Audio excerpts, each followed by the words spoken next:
안녕하세요. 알통 알아가면서 운동하면 통한다. 피지컬 데이터 문PD입니다. 오늘은 근력 운동을 즐기는 분들이라면 누구나 한 번쯤 고민해봤을 질문에 대한 흥미로운 연구 결과를 소개해 드릴까 합니다. 바로 적응형 보디빌딩 훈련 에너지 공급 모드와 부하 강도의 상관관계라는 제목의 연구인데요. 머신 운동과 프리웨이트 운동이 우리 몸에 장기적으로 어떤 적응을 가져오는지 심층 비교한 연구입니다. CHER-NOGUB 등의 연구진이 PERJ 저널에 발표한 이 논문은 근비대, 무산소-무저산 시스템, 크레아티닌, LDH 등 운동 생리학의 핵심 키워드를 다루고 있습니다. 과연 어떤 결과가 나왔을지 함께 살펴보시죠. 이 연구의 핵심 질문은 이것입니다. 과연 근비대와 근력 향상을 위한 최적의 조합은 무엇일까? 그동안 우리는 프리웨이트가 안정근 개입에 유리하고 머신은 특정 근육을 고립시키는 데 효과적이라는 논쟁에 익숙해져 있었습니다. 하지만 이 연구는 단순히 도구의 차원을 넘어섭니다.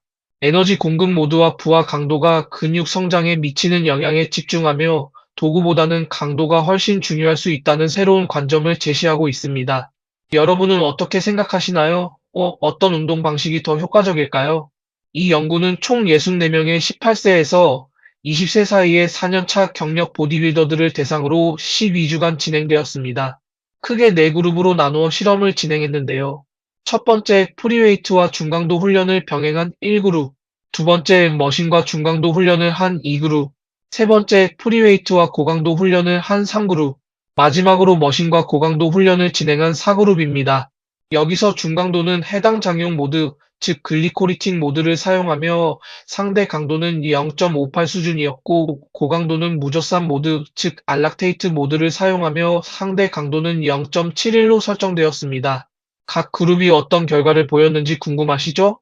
먼저 최대 근력, 즉 1Rm의 변화를 살펴볼까요? 결과는 명확했습니다. 고강도 그룹인 3그룹과 4그룹이 중강도 그룹 대비 무려 5.1% 더 높은 근력 증가율을 기록했습니다.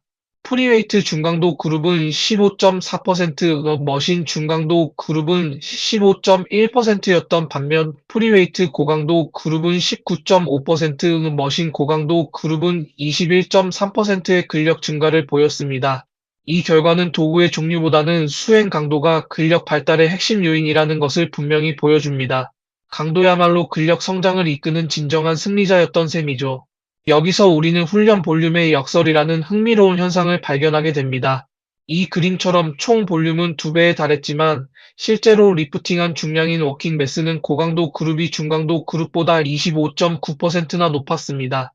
이는 단순히 횟수를 많이 하는 것보다 적은 횟수라도 무겁게, 즉 고강도로 드는 것이 스트렝스 지표를 훨씬 더 효과적으로 상승시킨다는 것을 의미합니다.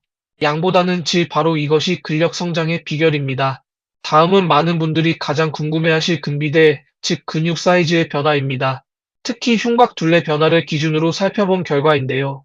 가장 뛰어난 근육 사이즈 증대를 보인 그룹은 바로 머신과 고강도 훈련을 병행한 4그룹이었습니다. 무려 4.9%나 증가했죠. 반면 프리웨이트와 중강도 훈련을 한 1그룹은 1.3% 증가에 그쳐 가장 낮은 수치를 기록했습니다. 이는 머신을 이용한 고강도 훈련이 근육 사이즈 증대에 가장 효과적이라는 것을 시사합니다. 프리웨이트의 안정근 개입은 주동근의 최대 고립과 성장을 방해할 수 있다는 분석도 함께 제시되었습니다.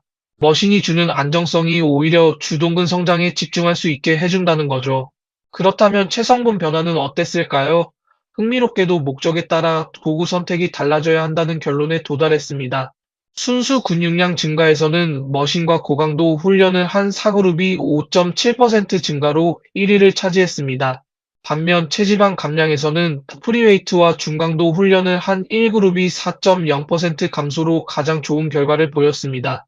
이는 순수 근육량 증가를 목표로 한다면 머신이 체지방 감량과 선명한 데피니션을 원한다면 프리웨이트가 더 유리할 수 있다는 것을 의미합니다.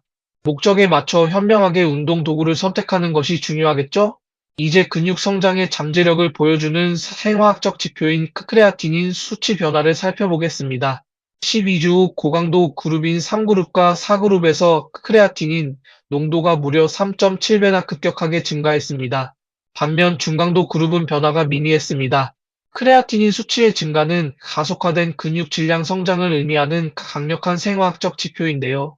이 연구 결과는 고강도 훈련이 근육 성장을 촉진하는 데 얼마나 중요한 역할을 하는지 명확하게 보여줍니다.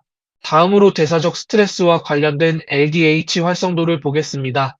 LDH는 근육 손상이나 대사 스트레스가 클 때 증가하는 효소인데요.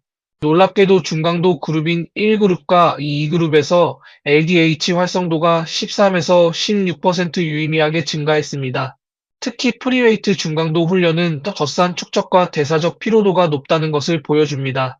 하지만 머신 고강도 훈련을 한 4그룹과 프리웨이트 고강도 훈련을 한 3그룹에서는 LDH 활성도의 변화가 거의 없었습니다. 이는 머신 고강도 훈련이 피로 물질 축적 없이 주동근의 극한의 부하를 전달하여 근육 성장을 유도한다는 중요한 시사점을 제공합니다. 피로도는 적으면서 효과는 극대화할 수 있다는 것이죠. 자, 그렇다면 왜 머신 고강도 훈련이 이토록 뛰어난 효과를 보였을까요? 세 가지 주요 요인이 있습니다. 첫째, 주동근 집중과 안정근 개입 최소화입니다. 머신은 자세 유지근의 개입을 줄여 에너지를 주동근 성장에 100% 집중할 수 있게 합니다. 이 그림처럼 가슴 근육에만 온전히 집중할 수 있는 것이죠. 둘째, 효율적인 에너지 시스템 활용입니다. 젖산이 쌓이지 않는 고강도 구간, 즉 ATP-CP 시스템을 효과적으로 활용하여 피로도 없이 최대의 부하를 가할 수 있습니다. 셋째, 부상 위험 없이 완전한 근육 실패 지점까지 훈련이 가능하다는 점입니다. 머신은 안정성이 높기 때문에 부상 걱정 없이 근육을 한계까지 몰아붙일 수 있습니다. 이러한 이점들이 결합되어 머신 고강도 훈련이 강력한 효과를 낸 것입니다. 이번 연구의 핵심 결과들을 요약해 볼까요? 최대 근력 증가에는 도구에 상관없이 고강도 훈련이 가장 효과적이었습니다. 근비대, 즉 근육 사이즈 증대에서는 머신과 고강도 훈련이 단연 최고였습니다. 반면 체지방 감소와 데피니션에는 프리웨이트와 중강도 훈련이 가장 유리했고요. 마지막으로 피로도 관리 측면에서는 머신과 고강도 훈련이 훨씬 유리하다는 것을 확인할 수 있었습니다. 각자의 운동 목표에 따라 최적의 전략이 달라질 수 있다는 점을 명심해야 합니다. 그렇다면 이 연구 결과를 여러분의 운동 루틴에 어떻게 적용할 수 있을까요? 만약 여러분의 목표가 근육 사이즈, 즉 근비대라면 머신 위주의 훈련을 추천합니다.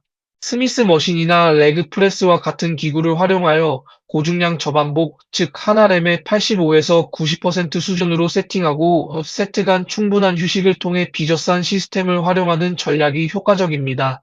반대로 선명한 데피니션을 목표로 한다면 바벨이나 덤벨 같은 프리웨이트 위주의 훈련이 좋습니다.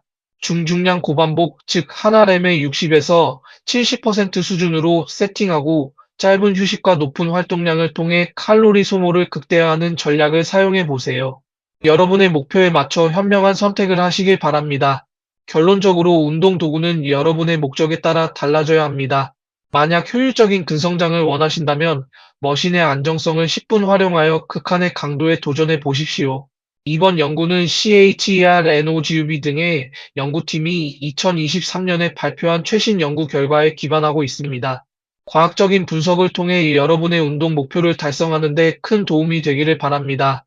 경청해 주셔서 감사합니다.